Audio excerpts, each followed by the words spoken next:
parents. It's so good to have this opportunity to share some thoughts with you. Wish we could be in person, but please take these very, very personally.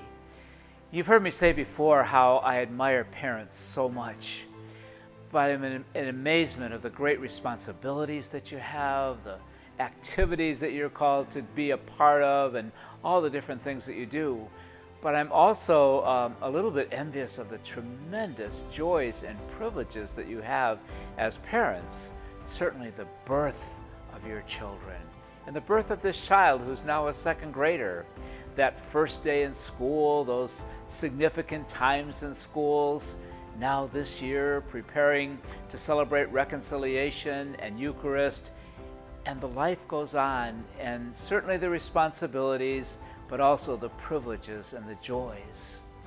As deacons and priests, we have a lot of privileges and joys in our lives too.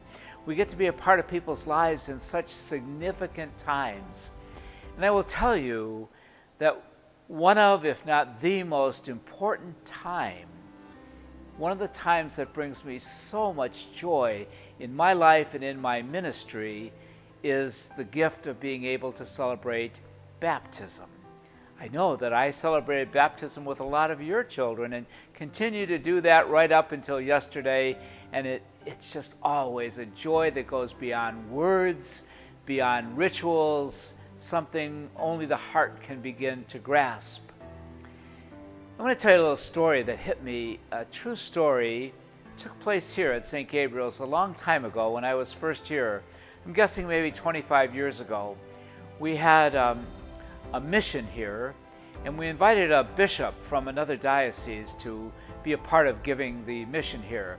And he stayed at the rectory. He was the first and only bishop probably to ever stay at the rectory. And I got to know him that week that he was here. He was a wonderful, holy man, well thought of, and certainly a tremendous amount of spiritual wisdom. And I'll always remember a story he told everyone. He told a story about his ordination as a bishop. I'm guessing most of you have never been to an ordination, much less that of a bishop, but ordinations are incredibly rich and beautiful and pompous ceremonies that go off the chart. I know a deacon ordination is just really a wonderful celebration. The ordination of a priest is just, again, more than words could capture. But a bishop's ordination is just beyond imagining. And he was telling of his ordination. I believe it could have been in Toledo or Cincinnati, somewhere in the west part of the state. And he said it was just the grandest occasion. The city's Philharmonic Orchestra was there, the dignitaries of the city were there, bishops and cardinals were coming from all over the country, there were gobs of priests, it was people out the door, and certainly the richness of the ceremony is just beyond words. But then he said, that was not the most important ceremony I was ever a part of. He said, a long time ago, when I was a little baby, my parents brought me to our little country church, and I was baptized. And that's the most important thing that has ever happened in my life. And I thought to myself, wow, do we realize how important that day of baptism is as the beginning of a life that is meant to continue growing and flourishing in God's love, in deep faith, in good works, all the rest of our lives. I think about that every time I have the chance to baptize anyone at this font, whether it be a little baby, a young child, a young adult, an older adult. I baptized a man one time who was 84 years old. Every time it is such an incredible joy, and it touches my heart to think what takes place at this baptismal or any baptismal font. It's truly new life, and it's a life that's meant to continue to grow and to continue to feel the presence and light of Christ. In some ways, it's a lot like a wedding. Weddings are really special, really important, but what matters is the marriage that follows it. And as you all know, that takes a lot of hard work, daily commitment, tremendous love, lots of sacrifice, and an ongoing perseverance to make it all that it can be.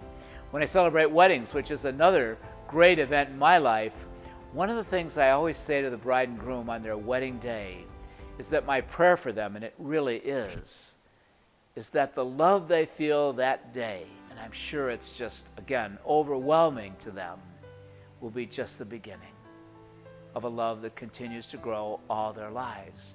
And that's my prayer for baptism. The faith, the new life, the love of God that we celebrate at the baptismal font, I pray is just the beginning of a faith life and life with Christ that continues to grow all the rest of their lives. So it begins here, it doesn't end here, it doesn't take a break here. It begins here with such great joy and such great love.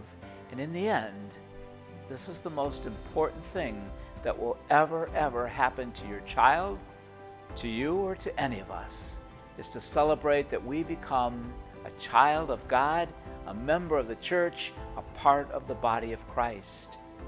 One of the things that I've heard myself say before is this, that baptism begins a journey through life.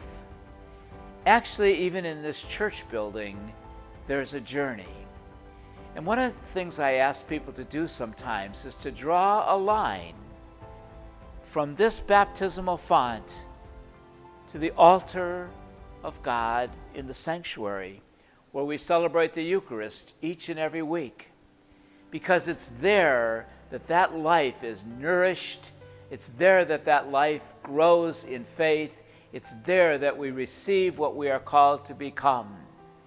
And then, certainly, with a lot of other ways, the other sacraments, and certainly faith formation, and most importantly, what children receive at home, that faith continues to grow.